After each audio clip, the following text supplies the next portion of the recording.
ఎన్నికల హామీ ఏమవుతుంది సార్? ప్రజాస్వామ్యం ఏమవుతుంది సార్? మేము ఆయన ఎన్నికల హామీలు ఇచ్చాడు, అమలు చేయలేదు. మేము అడుగుతున్నాము, మరి తప్పేమున్నది? అడుగుతున్నాం సార్, అడుగుతాము. ఎందుకు ఆపుతున్నారు? రావచ్చు కదా సైడ్కి. ఏంటిది?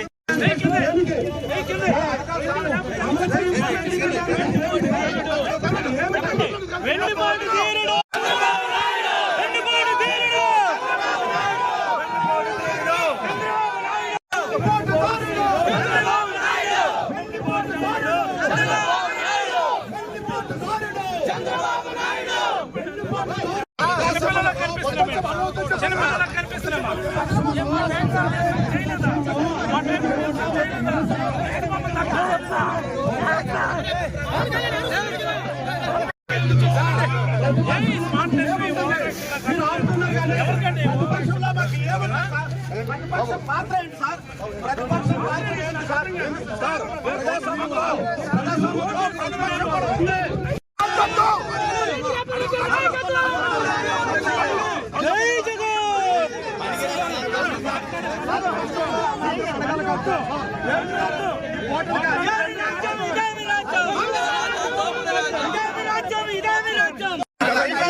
మందస గ్రామంలో జరుగుతున్నటువంటి నిరసన కార్యక్రమానికి వివిధ పంచాయతీల నుంచి విచ్చేసినటువంటి వైఎస్ఆర్ చెప్తా ఉంటాడు, సూపర్ 6 ఇచ్చేసాము, సూపర్ 7 ఇచ్చేసాము. నేను అడుగుతా ఉన్నా చంద్రబాబు గారికి, 50 ఏళ్లకు పెన్షన్ అన్నారు బీసీలకి, ఇస్తున్నారా?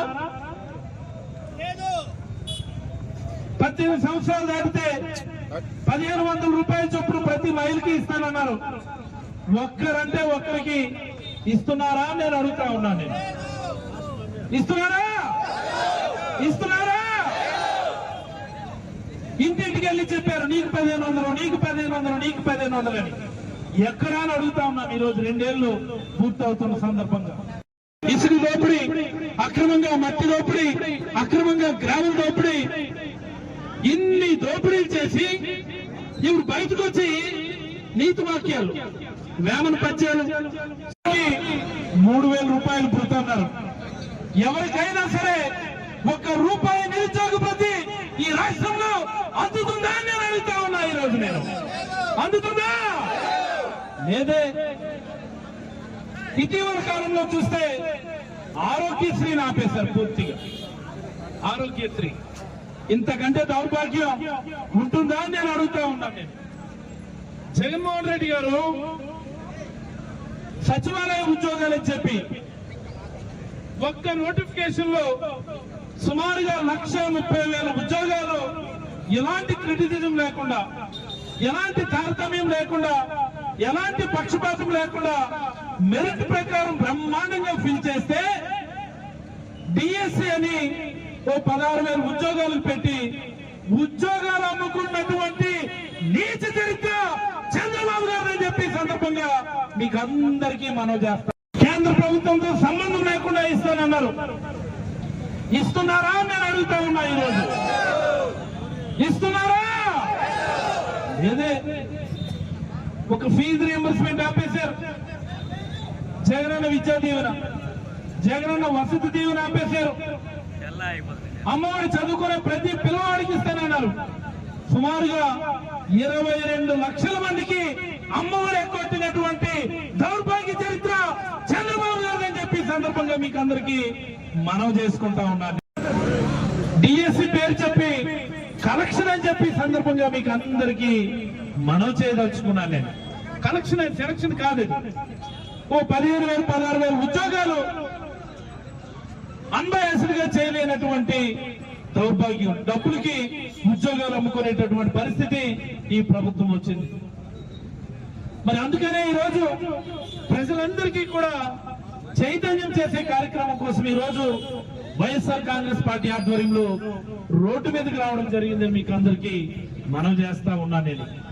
మరి రాష్ట్ర స్థాయిలో ఎలా ఉంటే మరి మన నియోజకవర్గ స్థాయి అక్రమ 10 రూపాయల వసూళ్లు ఈ ఎమ్మెల్యే శిరీష గారి జేబులో కాకపోతే మరి ఆవిడ ఎందుకు దీన్ని కట్టడి చేయడం లేదని చెప్పి కూడా మరొక మారు నేనైతే అడగదలుచుకున్నాను. నేను చాలా మంది అనుకుంటారు బాటిల్ మీద 10 రూపాయలే కదా అని చెప్పి.